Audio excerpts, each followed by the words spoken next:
sampai kapanpun pro rakyat kita ya. Sampai kapanpun. Iya. Walaupun itu yang menjadi gubernur, wali kota, bupati itu senior, tetap kita menjadi mitra kritis. Walaupun Kakando. Walaupun Kakanda. Mau pastikan sekali lagi, belum ada tawaran jabatan. Belum ada tuh. Belum ada. Dan kalaupun ada, terima atau enggak? Wah.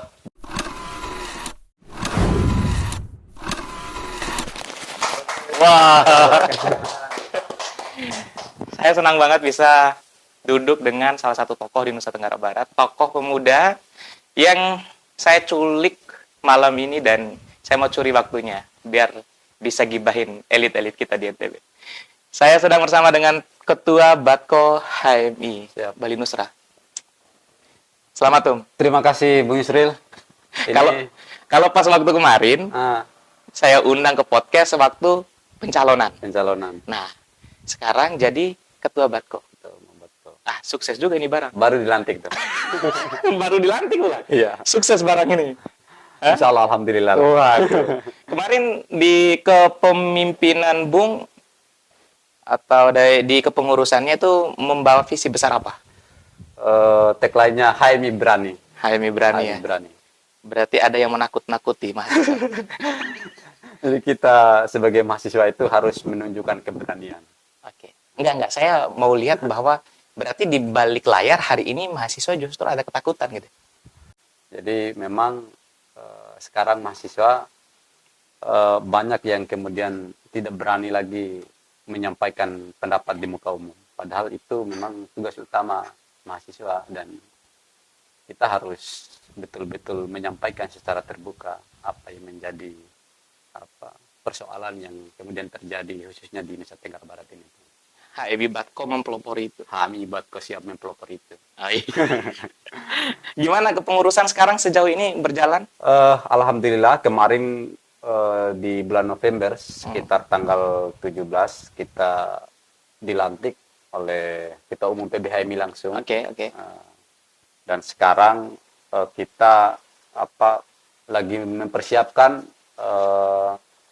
rapat kerja daerah sekaligus nanti upgrading kepengurusan. Insya Allah nanti kita akan melaksanakan di bulan ini.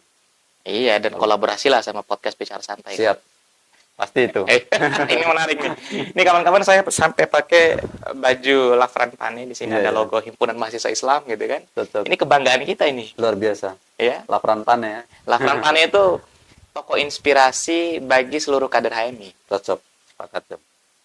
Kalau di NTB, nah ini yang mau kita bicarakan sebenarnya. Oke. Kan kalau di NTB ini kan baru selesai pilkada. Betul. Saya mau coba lihat dulu posisi HMI Batko kemarin dalam posisi apa ketika pilkada. Iya. Jadi tentu posisi HMI Batko dan saya bisa berani katakan bukan hanya HMI Batko saja, HMI di seluruh Indonesia. Jadi tetap pada posisi posisi yang netral. Oke. Jadi tidak memihak kepada pasangan calon manapun. Karena memang HMI itu sudah diatur oleh konstitusi HMI, jadi tidak boleh berpihak kepada siapapun. Walaupun calonnya itu adalah Kakando kita. Walaupun calonnya Kakanda kita. Nah itu kan yang kemarin ikut konstelasi politik di NTB, Pilgub, salah satunya kabarnya itu Kakando kita. Siapa itu? yang menang, Iqbal ya. Itu Kakando juga kan? Kabar memang beliau pernah LK1 di HMI. Nah, dan walaupun Kakanda atau senior HMI yang paten sekalipun di HMI ini, di secara kelembagaan bahwa HMI tidak boleh berpihak atau mendukung secara kelembagaan. Tapi kalau secara pribadi, sah-sah saja itu hak politik setiap orang. Tapi kalau kita membawa nama HMI secara kelembagaan, membawa nama bendera itu tidak diperbolehkan. Karena HMI itu independen dan tidak underbow dari politik manapun. Oke. Sudah sempat ketemu sama Kakandanya? Sudah sempat ketemu. Alhamdulillah kemarin hari apa kemarin? Kalau tidak salah hari Kamis ya. Sempat ketemu dengan Iqbal, gubernur terpilih kita. Luar biasa lah semangat beliau untuk menjadi seorang gubernur itu kita harus apresiasi.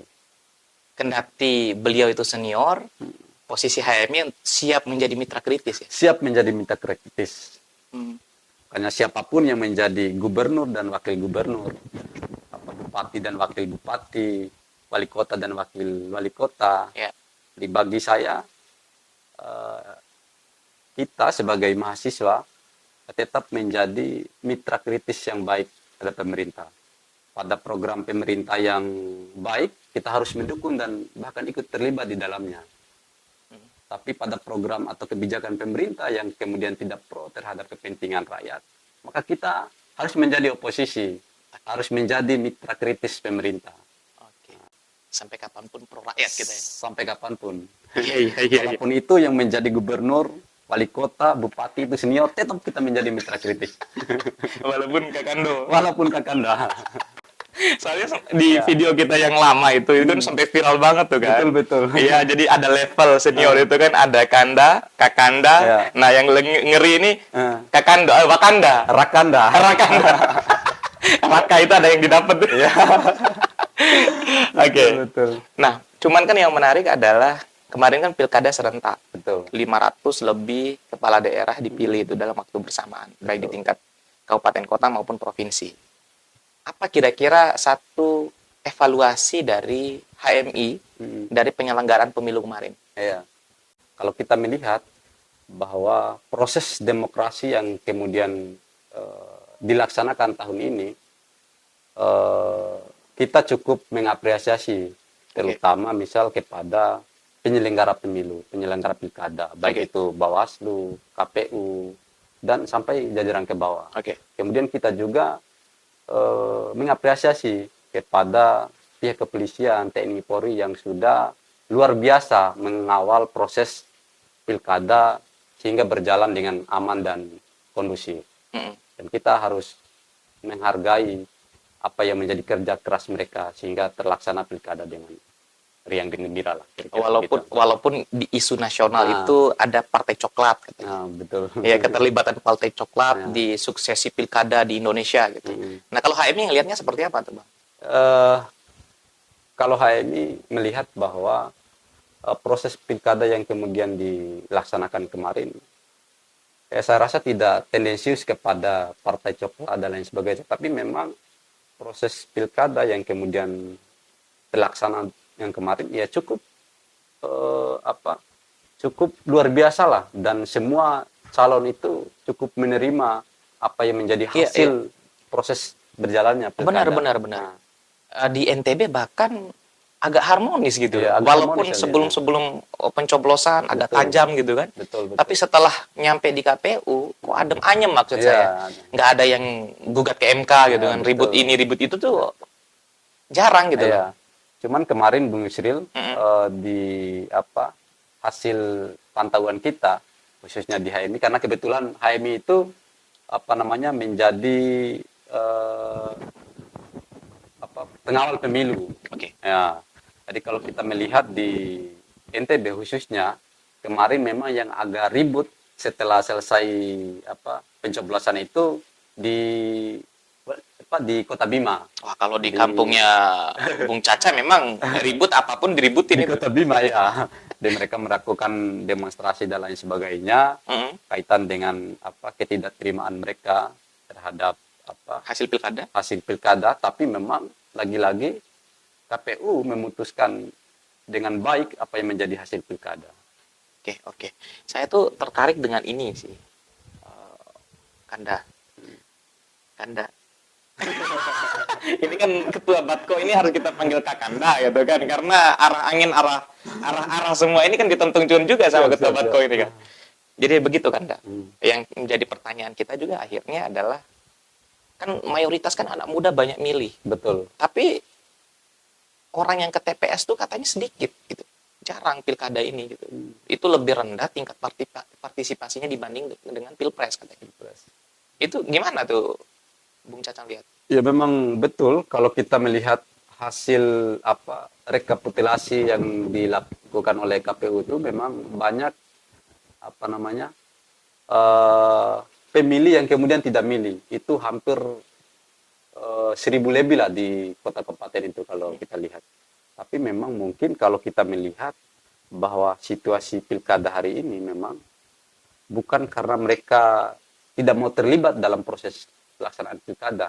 Tapi kalau di sisi pemuda misalnya, mereka sekarang misal lagi proses studi kuliah di luar Oke. kota dan lain sebagainya. Jadi banyak yang belum pulang kampung, sehingga apa namanya, mereka itu tidak sempat melakukan pemilihan di di kabupatennya Kabupaten masing-masing. masing-masing. Ya, betul. Itu juga sih sebenarnya Iya. jadi catatan tuh. Betul. Anda benar. Jadi waktu yang diberikan untuk pulang kampung, apalagi Betul. kalau ke Bima Nah. itu kan lumayan tuh sehari Iya, gitu kan betul. perjalanan. Iya. Itu cuman libur 2 hari apa 3 hari ya? Libur 2 hari kalau tidak salah itu. 2 hari Ya ya? belum lagi mereka mahasiswa yang dari luar-luar kota jauh kan, Iya. Jakarta, Surabaya dan lain sebagainya. Apalagi Mataram misalnya. Mhm.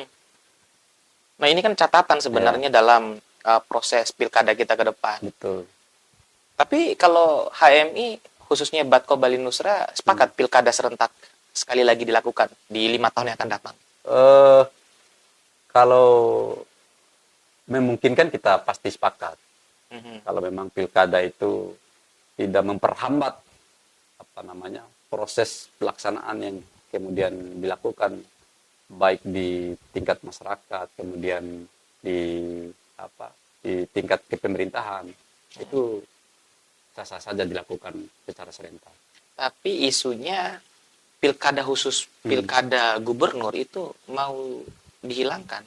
Jadi penunjukan langsung oleh presiden. Oleh presiden. Itu memang isunya udah Mulai ya, muncul udah kan? mulai muncul sekarang ini.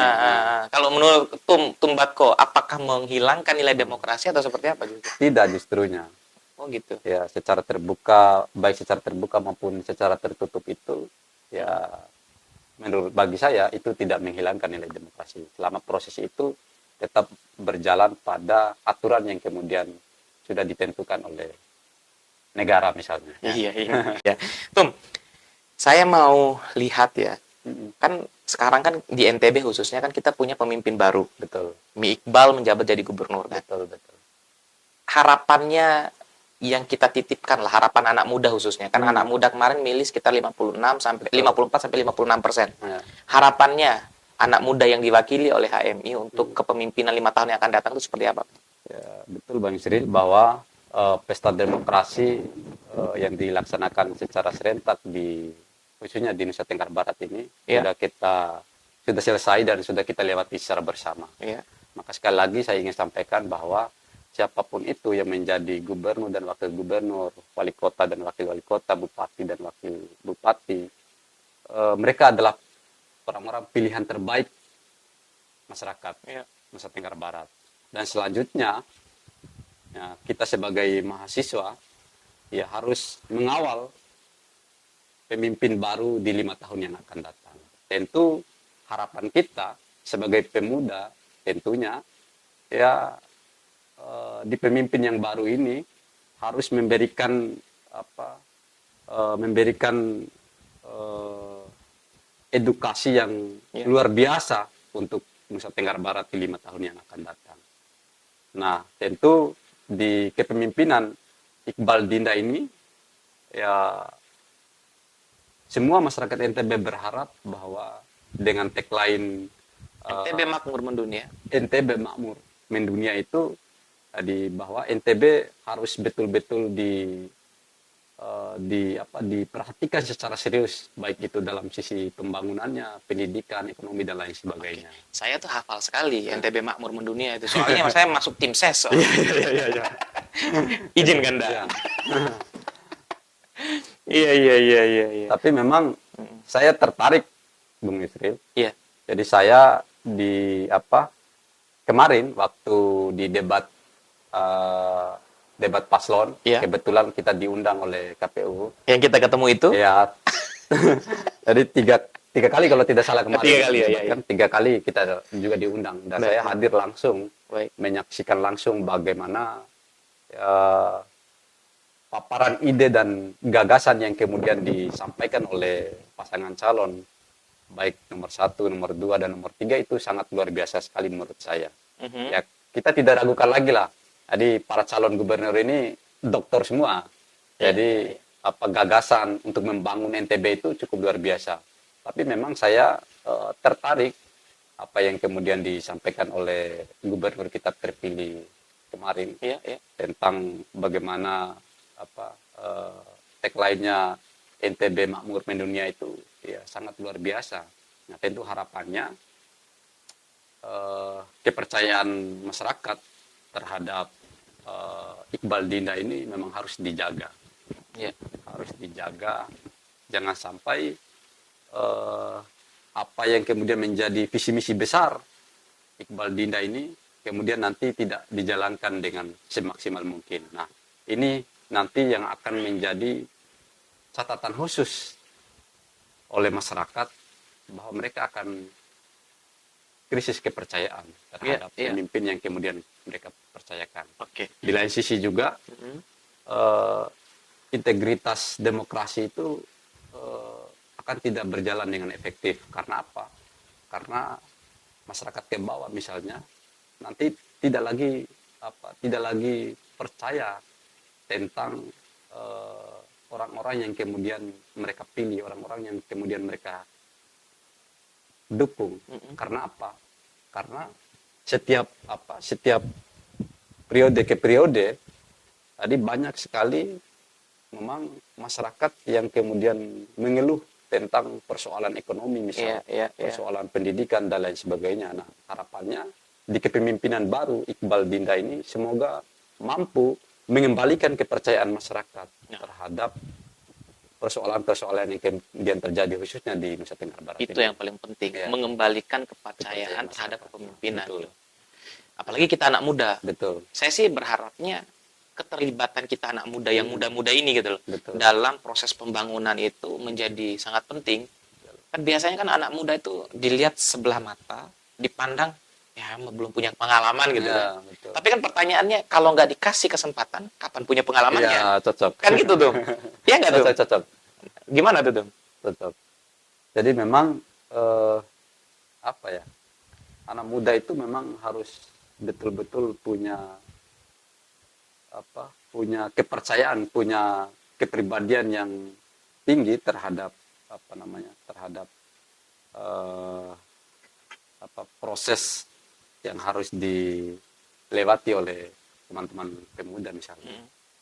Jadi tentu di lain sisi kita juga sebagai pemuda misalnya memang harus betul-betul menjadi pelopor perubahan khususnya di Nusa Tenggara Barat. Oke, saya mau tanya ke Tumbatko. Kan yang jadi gubernur ini kan Rakanda, ya kan? Posisi Rakanda ini kan gubernur. Bagaimana kalau ditawari jabatan ketua Batko? Mau atau enggak? Jadi kalau posisi sekarang kita ditawari jabatan bukan menolak, tapi kita ya tahulah saya masih menjadi ketua umum Batko, tentu tanggung jawab itu harus kita selesaikan terlebih dahulu.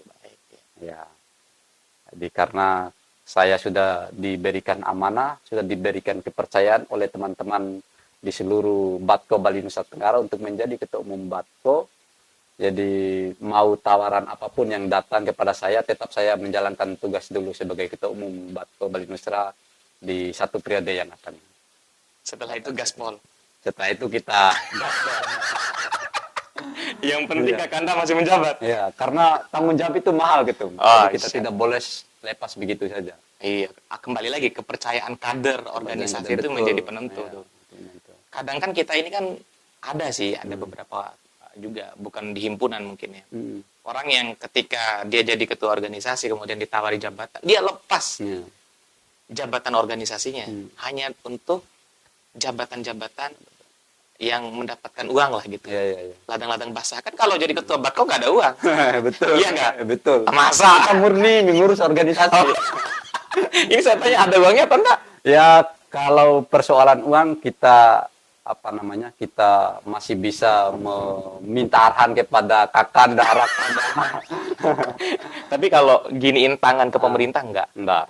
Itu yang paling penting dari HMI. Tapi kalau pemerintah mengajak kolaborasi, sah-sah saja kita legowo soal hal itu. Oke. Dalam menopang pembangunan strategis betul. daerah ya. Yang bahaya ini tiba akal bawa proposal, habis itu diambil sendiri. Betul. Kader nggak tahu. Itu yang bahaya. itu yang mesti memang dihindari dalam berorganisasi itu. Jadi kita memang betul-betul mengabdi terhadap organisasi itu, bukan hanya persoalan jabatan atau persoalan kita mencari uang, tapi memang kita betul-betul mengurus organisasi dengan ikhlas. Ya, kalau tagline di semangatnya di HMI kan yakin bisa sampai. Jadi apapun bentuk kegiatan yang kemudian dilaksanakan oleh HMI, yakin dan percaya pasti akan selesai dan akan terlaksana dengan baik. Oke, saya mau pastikan sekali lagi, belum ada tawaran jabatan. Belum ada, Tom. Belum ada. Dan kalaupun ada, terima atau enggak? Kita tolak. Kita tolak. Ini Karena masih menjadi ketua umum. Oh iya, itu benar. Dengar tuh, Fit ya. Bukan kufur nikmat ya, Tom. Bukan kufur nikmat. Tapi tanggung jawab harus diselesaikan dulu. Oh, bukan kufur nikmat. Betul. Kita ini menjalankan amanah. Nah, menjalankan amanah. Ya, setelah itu nikmat-nikmat itu kan datang mengikuti kan. Karena kepercayaan itu mahal. Oh, iya. Jangan sampai di tingkat berikutnya, karena proses itu masih panjang. Jangan sampai di tingkat berikutnya orang tidak percaya lagi tentang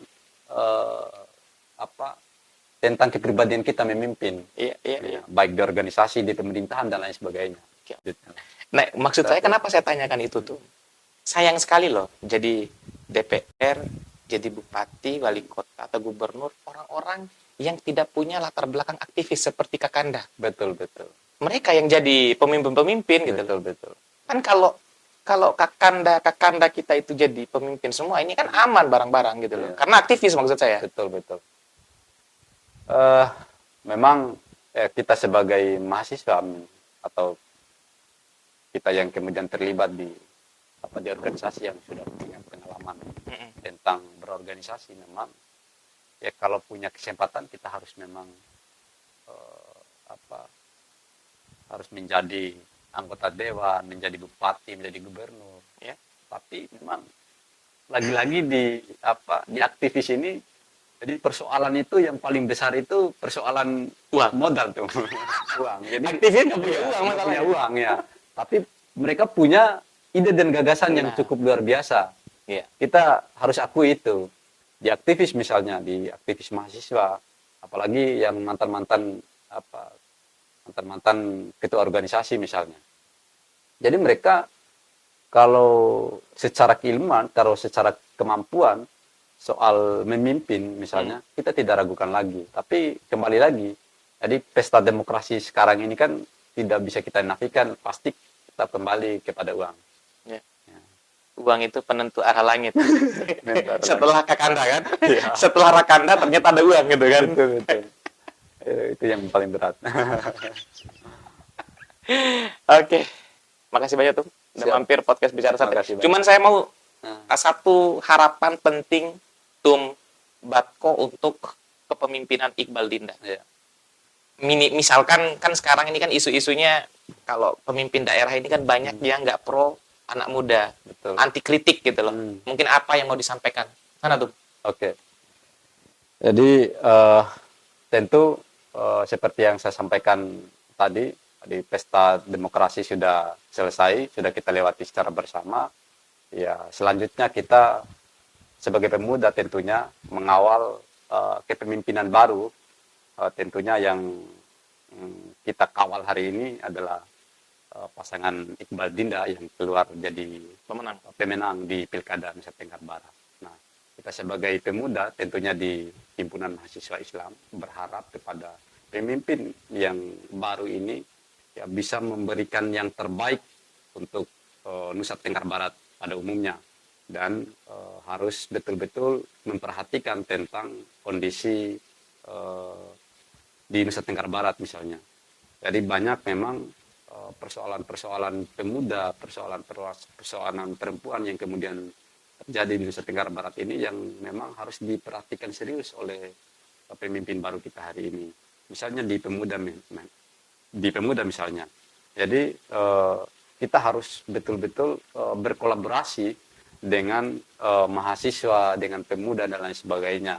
Ya jangan karena misal ketika mahasiswa melakukan aksi demonstrasi sering mendengarkan mobil sound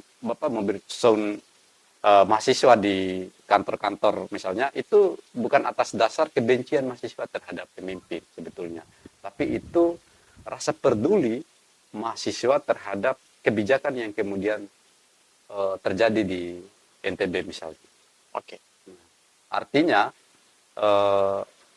pemimpin sekarang ini di siapapun itu tidak boleh anti kritik, ya. Karena kritik itu bukan sifatnya membenci, tapi itu rasa peduli, rasa membangun, karena mereka melihat pastinya ada banyak persoalan yang kemudian terjadi di NTB khususnya, ya pasti yang namanya siswa tidak mungkin tinggal diam dong. Iya. Pasti mereka sebagai anak muda, sebagai orang asli NTB misalnya, pasti merasa terpanggil dengan kondisi yang kemudian terjadi di Nusa Tenggara Barat. Tapi kalau Tumbat kok rasa-rasanya kalau seniornya jadi kepala daerah kan nggak perlu demo, izin menghadap kakak.